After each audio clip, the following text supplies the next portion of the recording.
Bueno, muy buenas noches a todos. Agradezco primero esta invitación tan maravillosa porque me da la oportunidad de compartir una de las grandes pasiones de mi vida, que es el arte.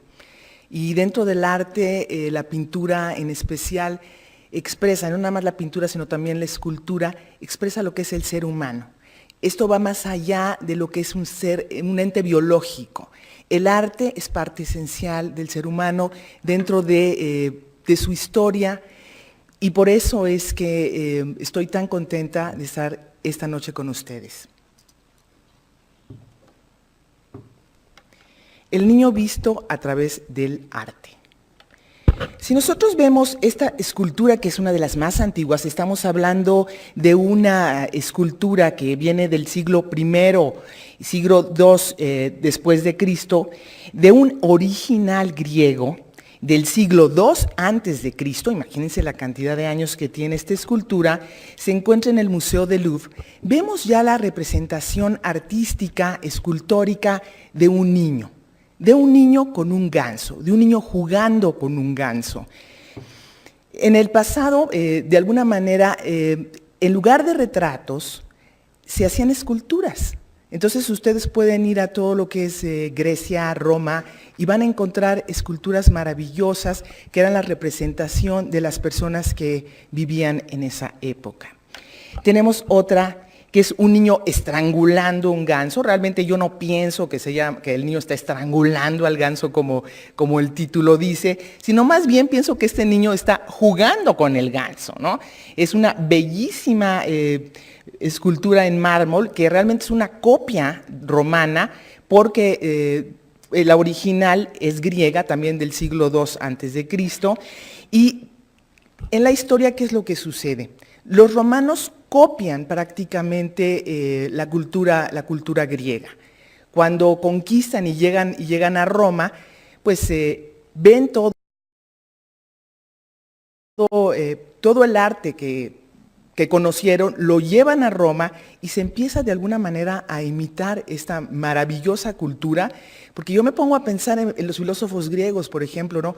¿Cómo es posible que no tenían nada de tecnología y que sin embargo el solo pensamiento, por ejemplo Platón, que estando en un mundo en el cual se pregunta qué es esto, nace la filosofía y que no necesitaba la tecnología? El solo pensamiento del ser humano lo llevó a crear.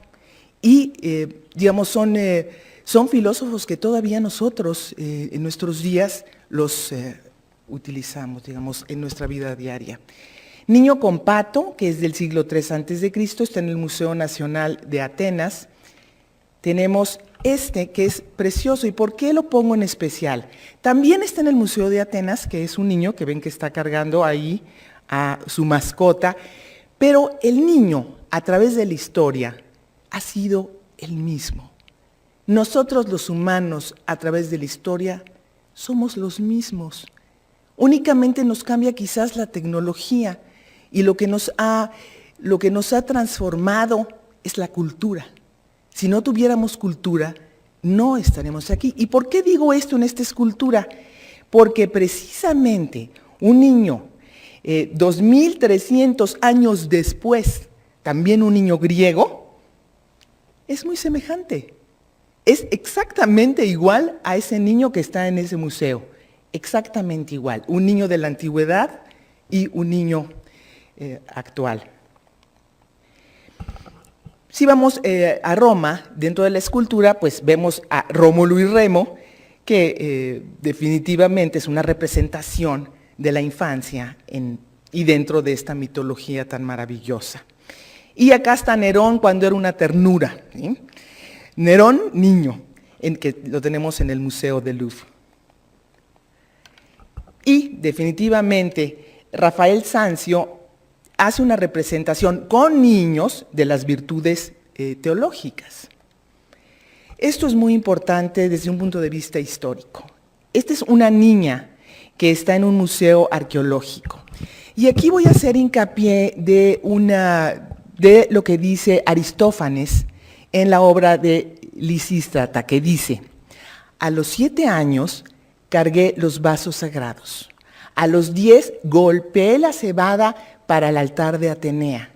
Después, con ropaje de seda y seda amarilla, toqué un instrumento en el templo de Artemisa. La niña estaba dejando su infancia. A los 12 años entregaba sus juguetes en el templo de Artemisa. Imagínense nada más esa niña, a los 12 años, que quiere seguir jugando y que tiene que entregar sus juguetes a un templo y que ya tiene que ser adulto. No tiene esa etapa de adolescencia y esa infancia es coartada. Si nosotros vamos a los derechos internacionales del niño, los niños tienen derecho a jugar. En todas las épocas, el niño tiene derecho a jugar. Y por eso me voy con Bruegel. Bruegel, el viejo, porque está Bruegel el joven y Bruegel el viejo, hace este maravilloso cuadro que se llama Juego de Niños. ¿Dónde está un señalador? Si me prestan, por favor. Si nosotros vamos a, definitivamente, quiero señalar porque este no... Es el mismo, doctora, pero si no quiere, puede usar este. Ok, bien, gracias. ¿Qué pasó? Ok, listo. Bien, ok. De acuerdo, ok.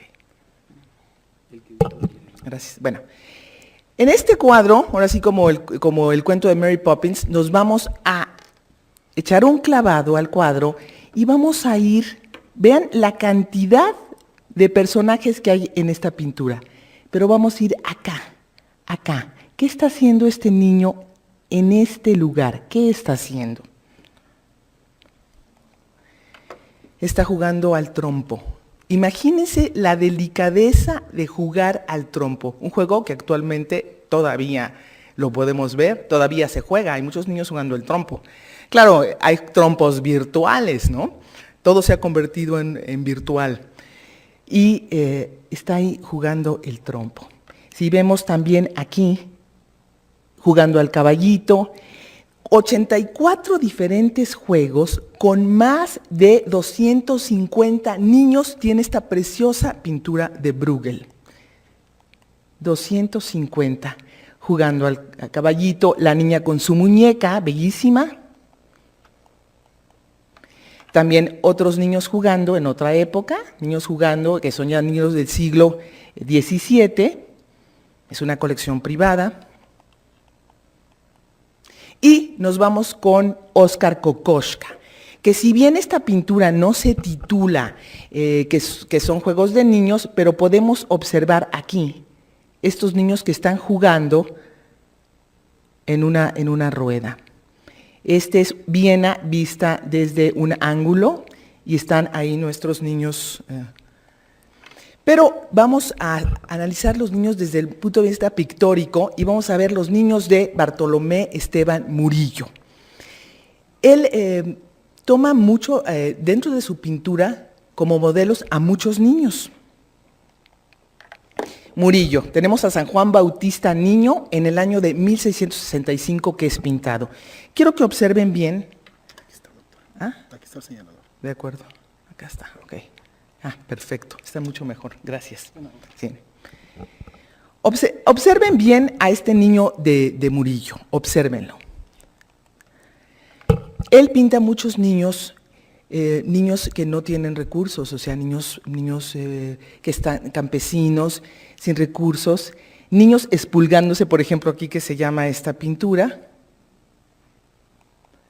Y vean a este niño comiendo uvas y comiendo melón, pero quiero que se queden en esta imagen de esta posición de este niño. ¿Por qué lo digo? Porque precisamente él se inspira en sus figuras religiosas con niños que no tienen recursos, con niños campesinos. Prácticamente, si observamos es la misma posición prácticamente de los dos. Tenemos niños jugando a los dados, también de Murillo. Cristo, niño ofreciendo agua a San Juan, bellísima pintura igualmente. Y la Inmaculada Concepción, si ven su cara, es una niña, prácticamente es una niña. O sea, esa Inmaculada Concepción yo no creo que tenga arriba de 15 años, arriba de 16 años. Su cara prácticamente es de niña. Tenemos la pequeña vendedora de frutas, este está en Múnich. Tenemos un niño con perro, también de Murillo, ese está en el Hermitage. Niña y anciana.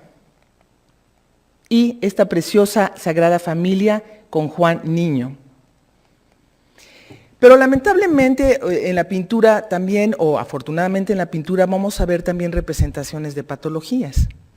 Esta niña, por ejemplo, que de una manera tremendamente peyorativa le llamaron la Monstra, que está en el Museo del Louvre y es de un pintor español, Carreño Miranda, pues es terrible que a esta niña le llamen la Monstra, ¿no? Cuando se trata de una niña que simplemente tiene una obesidad, pero la ven como algo definitivamente monstruoso, ¿no? Tenemos también de Murillo la Sagrada Familia, que es bellísima porque está jugando con un perro.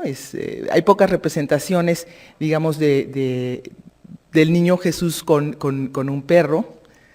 Y esta patología que es el Pied-Bot de José de Rivera, Pied-Bot que está en el Museo del Louvre.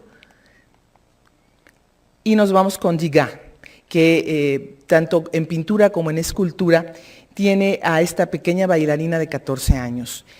Inclusive se decía que la primera vez que Degas mostró esta pequeña bailarina fue muy criticada y decían que era horrible, que era espantosa, que cómo era posible. En aquella época, lamentablemente, el ballet no era el arte que nosotros lo concebimos actualmente. En esa época, en Europa, las niñas las llevaban a ballet y especialmente en esa región de Francia, porque en ocasiones se llevaban estas niñas no precisamente como sexoservidoras, pero sí como algo parecido en cuestión de diversión. Afortunadamente, posterior a esto, ya todo cambió. Pero esta niña la consideraron fea y nosotros actualmente consideramos que es una hermosa escultura. Nos vamos con Edvard Munch, el famoso pintor del grito, y también del famoso pintor de la niña enferma, que después comentaremos algo al respecto. Y esta pintura se titula Pubertad. Vean la cara de la niña, como preguntándose, asustada. Yo creo que esta representación de pubertad que hizo Munch fue muy acertada. Tenemos otra de Renoir, que se llama En el teatro, o La primera salida, que definitivamente podemos ver la cara de esta niña emocionada, como no sabiendo cómo voy a actuar, es la primera vez que voy al teatro, qué tal si cruzo la pierna o no, y se ve emocionada ante esta primera salida, esta bellísima niña de Renoir. También vieron que en esta pintura, detrás de esta pintura había otra, descubrieron esto. Tenemos también Los paraguas, donde vemos una hermosa niña jugando con su aro. Y nos vamos nuevamente a España y vemos a este retrato de José Costa Bonel, que llamaban Pepito, ¿sí? Él está en el Museo Metropolitano de Nueva York. Los niños de Goya definitivamente hermosísimos con sus gatos. La familia, los duques de Osuna con sus hijos. Observen las posiciones de los niños, su ropaje elegante y hermoso. Pero vean los niños que no tienen que estar quedando bien en sociedad, que son niños, más libres, jugando al gigante, o sea, realmente es bellísima.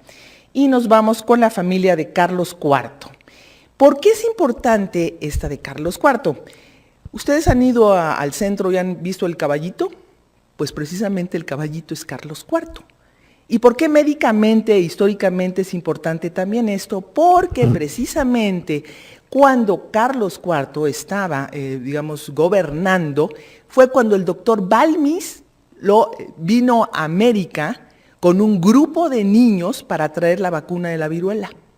¿Por qué? Porque en la familia de Carlos IV había habido un caso y él apoyó, ahora sí, patrocinó al doctor Balmis para que trajera a estos niños. Estos niños eran niños que estaban en orfanatorios y fueron pasándose, imagínense la vacuna de bracito en bracito, para poderla traer a América, porque pues la viruela estaba haciendo estragos tremendos.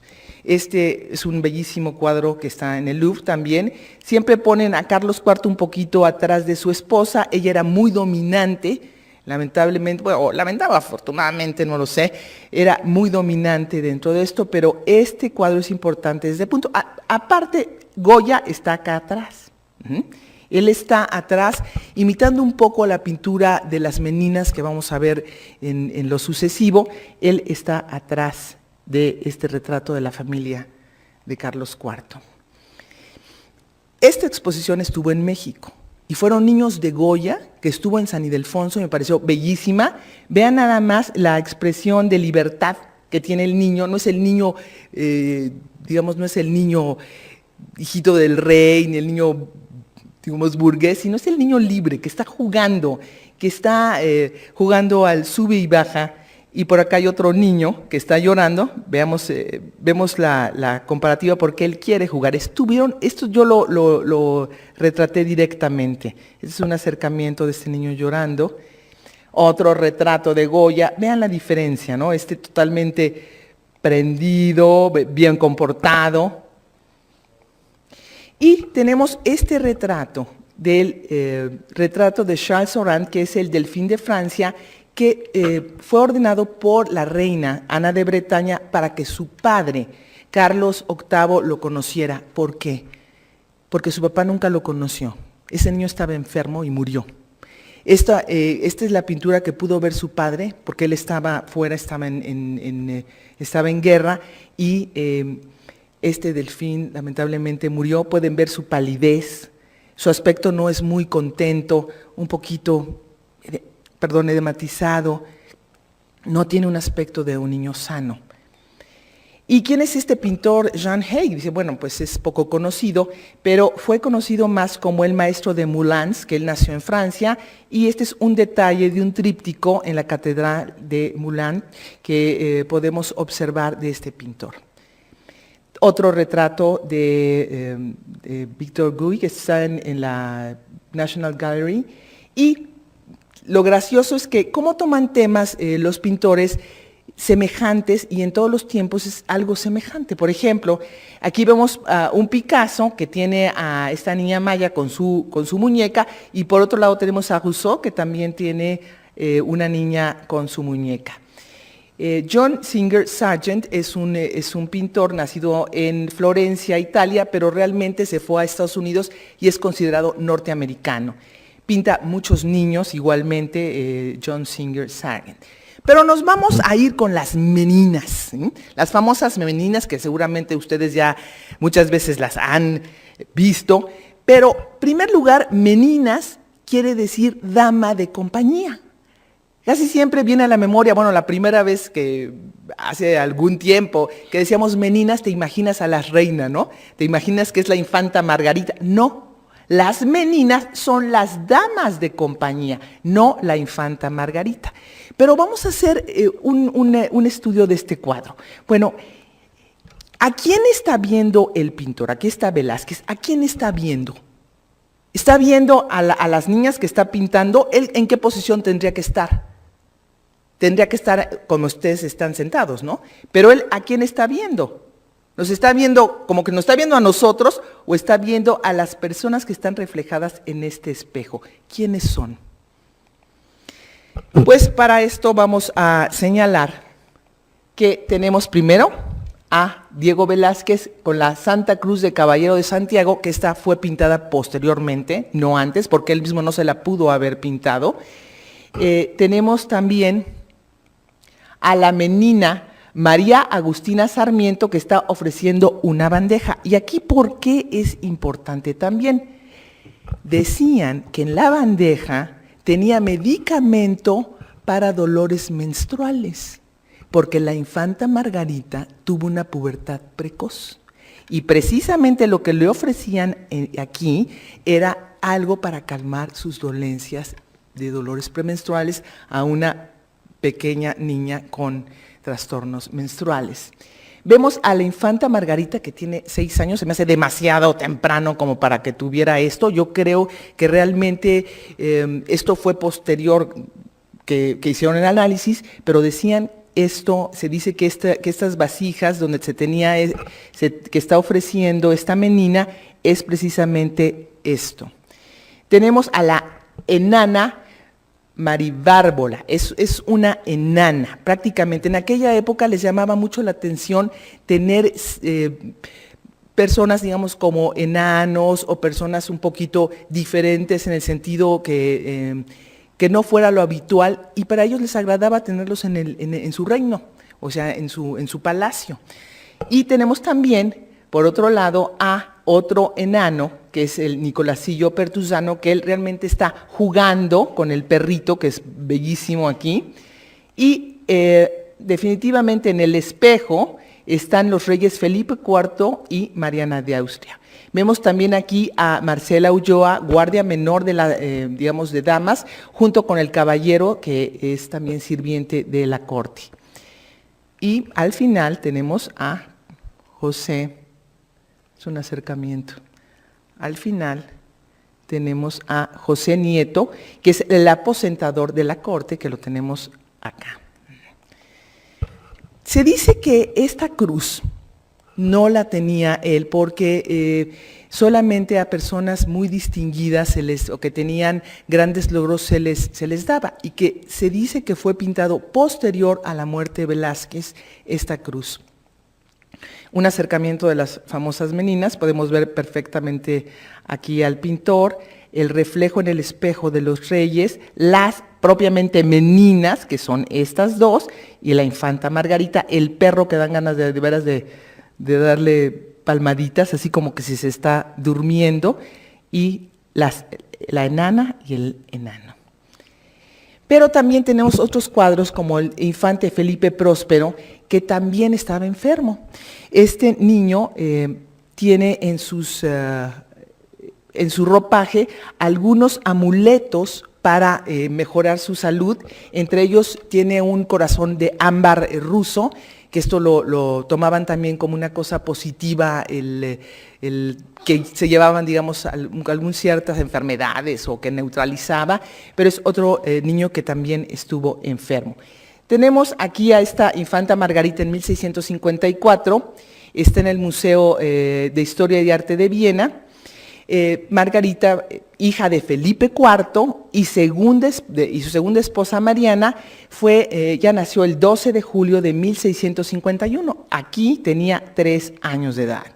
Fue sumamente retratada. Acá tenemos otro retrato de la infanta Margarita, y bueno, y la obsesión de otros pintores como es Picasso, que hizo igualmente a su infanta Margarita, o Alberto Gironella, que también imita a las meninas.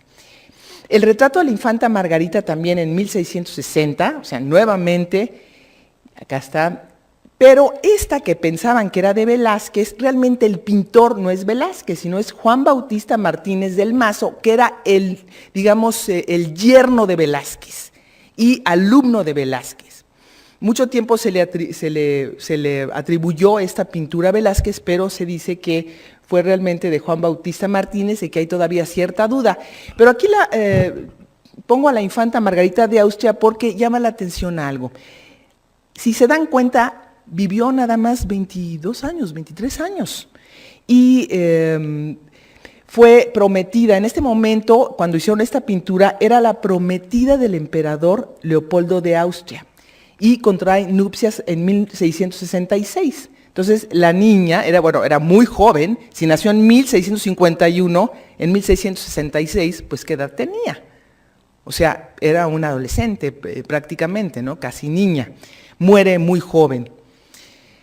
Y hago esta pintura, bueno, la pongo aquí porque me llama la atención lo siguiente.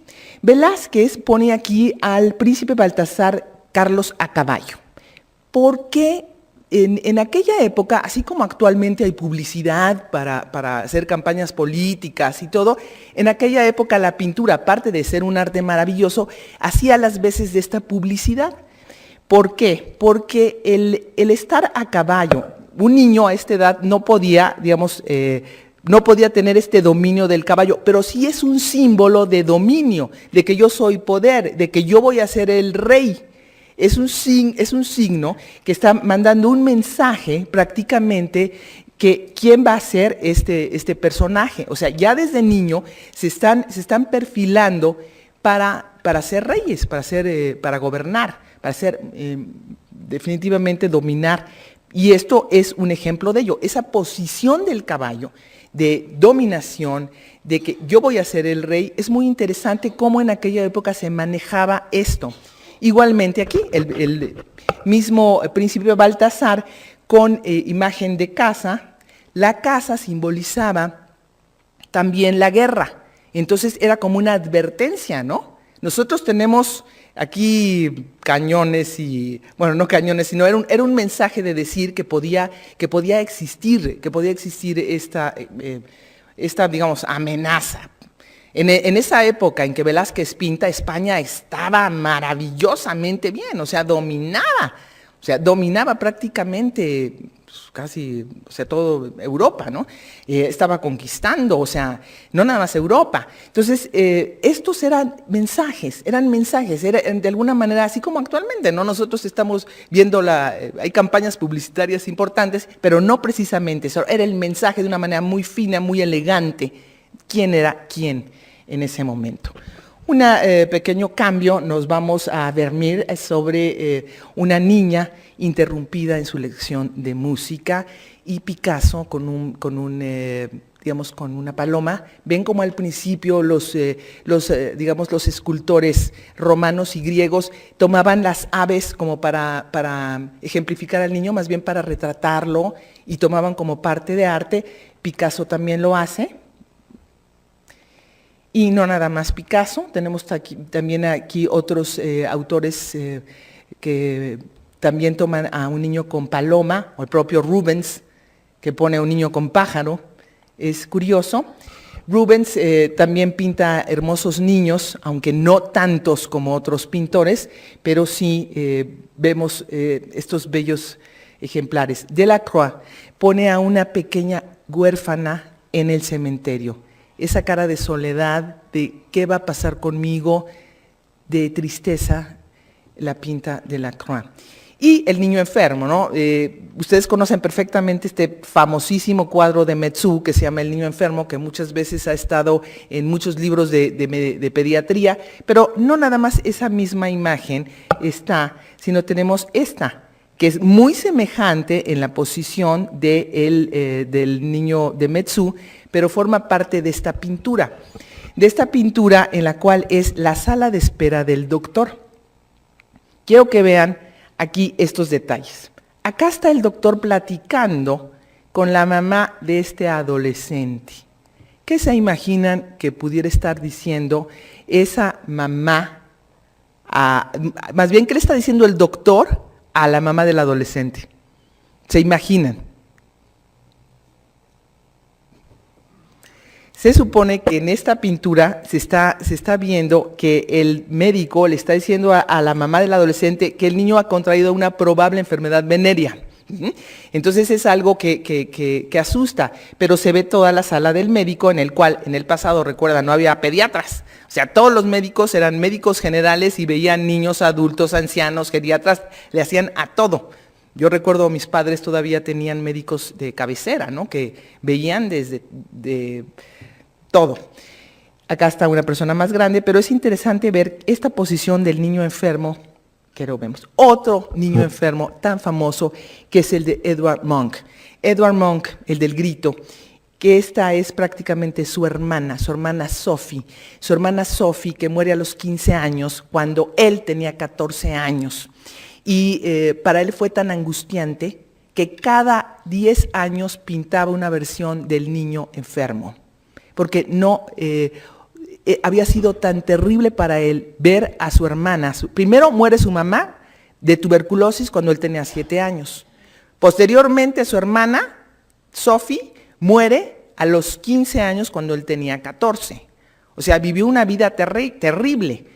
Y esta niña enfermo, estuvo también una exposición también en Bellas Artes de Munch, Edvard Munch, y se ven algunas pinturas y grabados del niño enfermo. Entonces, yo al principio pensaría que hubiera sido su mamá, pero era su tía realmente que estaba cuidando a Sophie porque su mamá ya había muerto cuando tenía 7 años. Hay otra pintura increíble en la cual Sophie se está cubriendo los oídos porque está la muerte de su mamá, pero él la pinta posteriormente y es muy semejante a El Grito. Aquí vemos un Sorolla de niños que tienen problemas y los llevan a la playa un sacerdote. Esta primera comunión fue pintada por Picasso cuando Picasso tenía 14 años. Eso es talento, definitivamente. Y este es el papá de Picasso, es el mismo modelo que también toma como para Fe y Esperanza. ¿Recuerdan ese cuadro que está el paciente y está una monja cargando y el médico es la figura del padre? 14 años tenía Picasso cuando esto. Pongo también esta pintura porque los actos religiosos, así como la primera comunión, inspiran a muchos pintores a hacerlo, como es esto en el judaísmo, que es besando a la Torá. ¿Y por qué hago este hincapié? Quiero relatarles algo. Es terrible que en los campos de concentración nazi llevaban a los niños a las cámaras de gas. Y los niños, antes de entrar a la cámara de gas, dibujaban mariposas. Ellos no sabían que iban a morir, y dibujaban mariposas, y morían. Elizabeth Kubler-Ross dice que así como los niños en los campos de concentración nazi dibujaban mariposas, los niños en épocas posteriores en otras partes, en Estados Unidos, en Europa, en Suiza, también dibujaban mariposas. ¿Y cuál no ha sido mi sorpresa, o no sorpresa, sino perplejidad, diría yo? Que este es un dibujo de una niña mexicana con cáncer que antes de morir dibuja esto. Dibuja mariposas igual. Y no nada más es la única niña que dibuja mariposas, y que dibuja abejas, y dibuja un precioso arco iris, y dibuja flores, y está aquí la niña con su paraguas de flor, que va, pues, quizás hacia este arco iris, ¿no? Como dice en el Génesis, ¿no? Cuando se acaba el diluvio y aparece el arco iris, es para recordar que ya no más iba a haber sufrimiento. Yo realmente me he quedado muy sorprendida de este fenómeno. ¿Qué quiere decir las mariposas? Los antiguos, hoy que es 31 y mañana 1 y 2, los antiguos mexicanos decían que la mariposa monarca venía en época de muertos porque precisamente eran las almas de los difuntos que nos visitaban. ¿Qué simboliza la mariposa? Está en el inconsciente colectivo. O sea, ¿qué quiere decir de esto? Realmente esto es algo que a mí me ha sorprendido. La semejanza de los dibujos de mariposas, de niños que iban a morir, que no sabían que iban a morir, a niños en otra patología, con una patología diferente, en una época, en un sitio totalmente distinto. A mí realmente esto me ha sorprendido. Este es el dibujo de una niña hermosa que ya pertenece a otro plano y escribió un libro que se llama Maripaz y los muñequitos de pan, y en el cual representaba a los médicos, ¿no? Ahí estaban los pasantes y todo, pero en su mundo. Y dibuja esto tan hermoso. Yo me permití ponerlo aquí porque estamos hablando de pintura, estamos hablando de esto, y esto es definitivamente algo que a mí me ha sorprendido. Sorolla es una maravilla, conocido como el pintor de la luz, español maravilloso. Vemos este niño en lancha blanca, hermosísima pintura. Niños en la playa, tiene muchos niños en la playa, tiene también su esposa hermosa y sus hijos, los pinta de una manera bellísima. Aquí está cómo estaba haciendo esta pintura, tomaron una foto. Este caballo blanco, que es una verdadera belleza de cuadro. Y cuando yo vi este cuadro pensé, dije, caramba, ¿sería Sorolla? Pero no, resulta que es un John Singer Sargent, el que les mostré previamente, norteamericano, que, bueno, que nació en Florencia, pero después se volvió norteamericano, y que es algo parecido. Obviamente muchas escuelas se imitan. Este cuadro está perdido, el original está perdido, esta es una imitación, es uno de los cuadros poco conocidos de Frida Kahlo, que dice que los niños piden aeroplanos y les dan alas de petate. Muchas veces nosotros aquí en nuestro medio, en toda la situación mundial, porque no nada más es Latinoamérica, estamos hablando de problemas en Grecia, estamos hablando de problemas en España, estamos hablando de una crisis impresionante.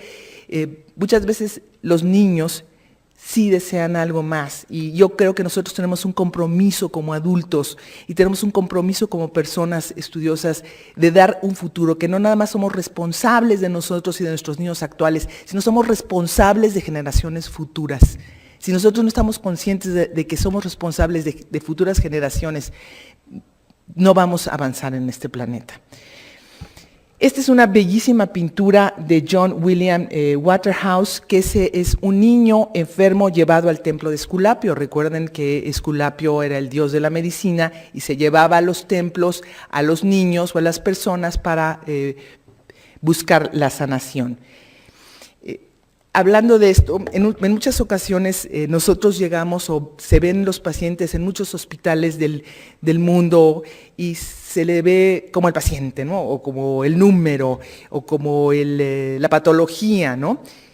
En una ocasión una persona vino a visitarnos en el hospital, ella era pedagoga y me dijo, es que son seres humanos en busca de su salud.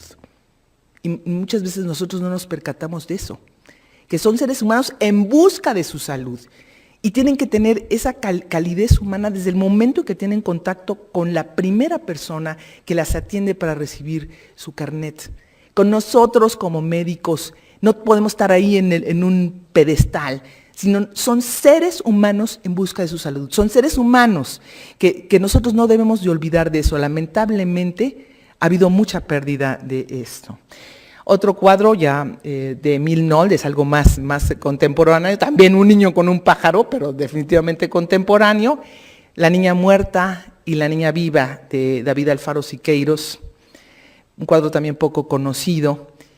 Y yo voy nuevamente con Siqueiros y recuerdo a Eduardo Galeano, que decía en el mundo patas para arriba, o sea, el mundo al revés, que decía, niños son en su mayoría los pobres y pobres son en su mayoría los niños. Esto es una realidad en Latinoamérica que no podemos negar, que sí estamos enfrentando niños con mucha pobreza, que es lamentable, que David Alfaro Siqueiros lo pinta.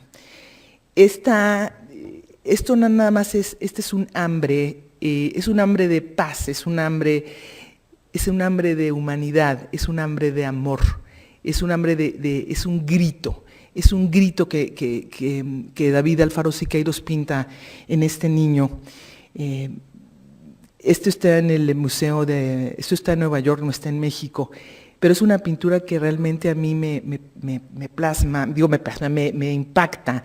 Si ven la expresión de dolor que tiene este niño, es impresionante. El fruncimiento del ceño, el surco nasogeniano acentuado, la boca abierta, y que su propia boca abierta sale el propio niño gritando en dolor, es una representación impresionante de realmente de los problemas sociales que nosotros enfrentamos en este mundo. 1 de cada 6 niños, lamentablemente, sufren de desnutrición en América Latina, y si nos vamos a África y si nos vamos a otros lugares también. No es posible que mueran más niños de hambre que de guerras, no es posible que exista esto todavía. Y en este gran contraste, vemos aquí a los Boteros, acá está la infanta Margarita de Botero, bellísima, con esta hermosa familia, que también es un reflejo social, también es una protesta. Otro cuadro de Frida Kahlo, de una niña, este está en Japón, el original está en Japón. Yo tuve la oportunidad de verlo en Monterrey, en una exposición que trajeron, y Dalí, el surrealista de Dalí, que se pinta él mismo a los 6 años cuando pensaba que era niña.